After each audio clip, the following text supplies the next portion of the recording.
One that I have been seeing more and more now, and I think it's in preparation for some of the political initiatives that are underway, is wage justice. Saw this in a New York Times piece just yesterday that wage justice is on the menu. Oh, so clever, New York Times. Oh, so droll.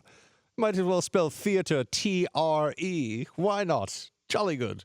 So the New York Times is writing about wage justice. You're going to see more of this, by the way. You're going to see, I think, this term being used and deployed more and more. The left, you have to give them credit. You have to give progressives credit for this, not credit in the sense of applause, but you have to at least see, you have to understand what the other side is doing, whether it's the slogans that they use, you know, Black Lives Matter, whose streets are streets, the 99%, the 1%. They use words that evoke certain imagery and also lead you to certain conclusions, as misleading as they may be, and as false and fraught with lies as they may be. They're very good at that. This is something they excel in.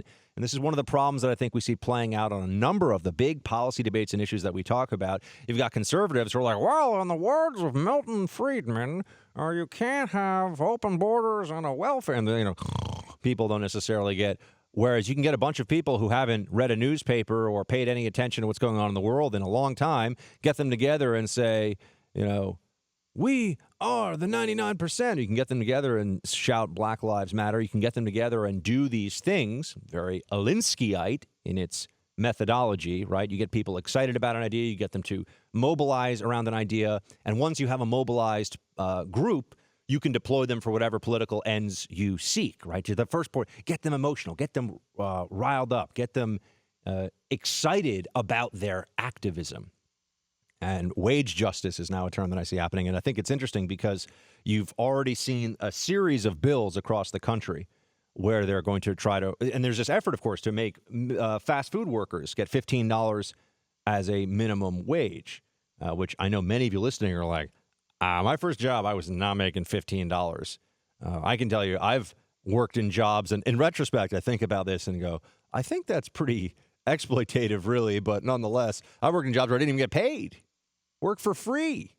But you think you're getting some benefit. You enter into that agreement on your own, of your own free will, and you sort of let it ride. You see what you can get. You see where it takes you. But wage justice for fast food workers and for workers, I should say, those who work in the restaurant industry in general is fascinating because it ties into many other issues as well.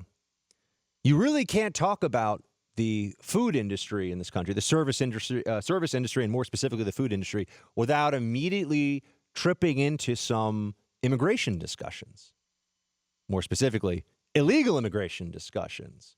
And this is just sort of known. This is one of the great, rarely spoken truths of the service economy, the restaurant economy, the food, the various ways that we are served food in restaurants and where the food, who cooks the food and all the rest of it, that there is a large contingent of illegal immigrants who are part of that industry. And what you're going to see here is there are efforts now underway to unionize them. First, they have to get some kind of a deferred status, unionize them. And what will happen is that wage justice will determine that these newly created U.S. permanent residents, they won't call them citizens at first, right? That'll take some time.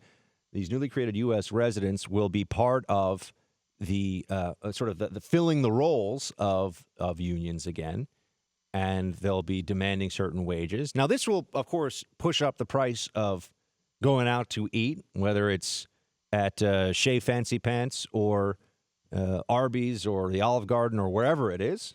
This will be pushing the price of food up for the rest of all of us, but it's about justice. They really should actually, well, they probably will. They'll say that it's a question of fairness, and you'll also probably hear wage fairness as an issue.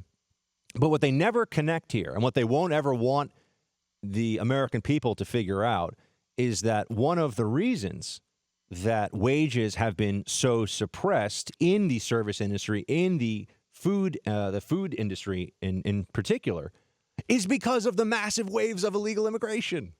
It's because of illegal immigration that you have such pressure for what are entry-level jobs in restaurants, in hotels, and in other places in the service industry. Because of that pressure, people aren't getting paid a living wage. because they're quote unquote in the shadows. They take what they can take, they get what they can get from the state, and that's it. Many of them are paid under the table as well, paid in cash. All of this, of course, being illegal, violation of law, but nobody pays attention to it anymore. It's all sort of just done out in the open without anyone really caring all that much.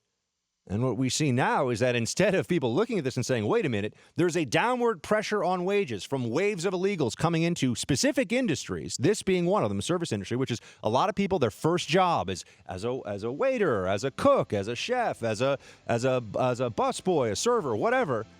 Those wages are being suppressed all the time because you have competition for them coming in from illegal. So now what they're saying is, well, justice means that they're going to unionize. There'll be mandated government minimum wages for them of $15 an hour, and all the rest of us have to pay for that because they've made the free market fail when it comes to labor in this instance.